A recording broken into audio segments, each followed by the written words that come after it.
You know, son, there are mornings you remember forever. That day, September 11th, 2001 started like any other. I woke up early, made my coffee, and kissed your grandmother before heading out to work. The sun was bright, the sky a perfect blue, the kind of morning that makes you believe nothing bad could ever happen under it. I remember I was in my truck, listening to an old country station. The DJ was cracking jokes about football when his voice suddenly changed, quiet, uncertain. "A plane has hit one of the World Trade Center towers," he said. I thought it was an accident. Everyone did.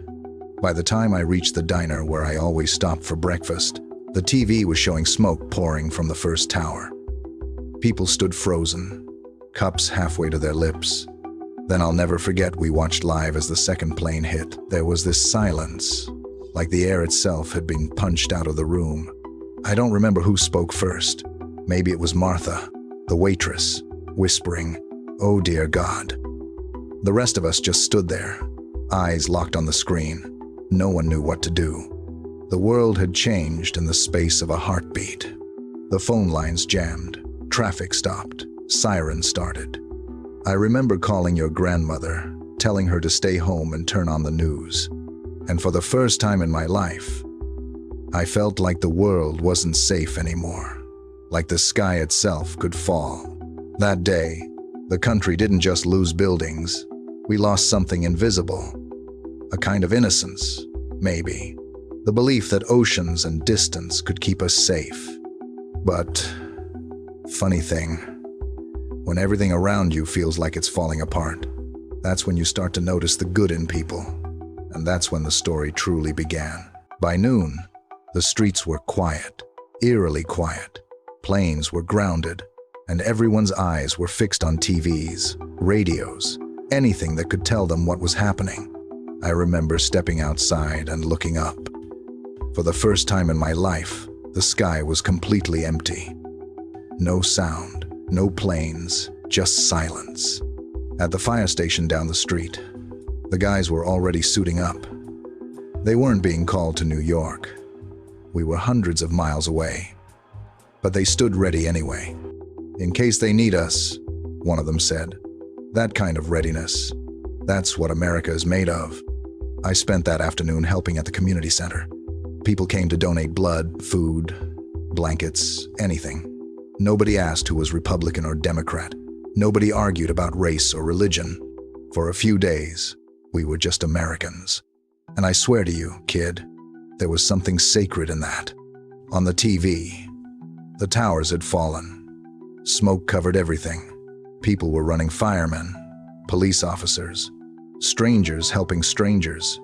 I remember watching a firefighter's face covered in dust, eyes full of tears. He looked like he'd aged a lifetime in a few hours. That night, we lit candles on the porch. The whole neighborhood did, tiny flames flickering against the darkness. Nobody said much. We just sat there, watching those little lights fight the night back. Your grandmother held my hand, and she whispered, "They can take down the towers, but not the light." I didn't fully understand it then, but I do now. The days that followed felt like a blur. Every channel showed faces missing people, families holding up photos, praying for miracles. I remember driving by a park where dozens of flags had been planted in the ground, one for every soul lost. The wind moved them gently, like waves. It was beautiful, and it broke my heart all at once. Your uncle was just a boy then, like you. He drew a flag and taped it to the window. "So they know we're still here," he said. Children always understand more than we give them credit for. We started seeing more flags everywhere on cars, houses, schools. People waved at each other more. Strangers hugged in grocery stores. Churches overflowed with people praying for those they'd never met. I remember one man at the diner, the same place we'd watched the news that morning. He said, "If they wanted to break us, they picked the wrong country." Everyone nodded. It wasn't anger that held us together, it was love. Love for our families, our neighbors, our home, and for the first time in a long while, we weren't divided. We were one, not in politics, not in fear, but in spirit. That's the America I'll always remember. Son. The one that stands up, even when it's shaking. Weeks later, planes started flying again. The first time I heard one, I froze. The sound that once meant normal life now made everyone look up, holding their breath. But it was a good thing the sky was alive again. I drove into the city one evening and saw candles, flags, murals, and flowers everywhere. There were faces painted on walls, messages of love, promises to never forget. It wasn't about revenge anymore. It was about remembering and rebuilding. I think that's when I learned something I've carried ever since.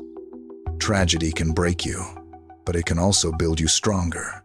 The cracks let the light in.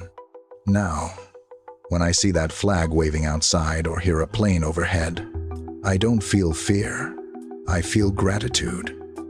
Gratitude for the people who ran toward the danger instead of away from it. Gratitude for the ordinary folks who showed extraordinary kindness. You see, son, the day the sky stopped was the day we all learned how to stand still, together. And that's why I tell you this story before I forget. Because one day, when you're grown and the world feels uncertain again, I want you to remember that, even in the darkest times, there will always be light if you carry it. Now go on, kiddo. Hand me that photo from the mantle, the one with the flag behind it. That's your great uncle Station. He never made it home that day, but his light never went out.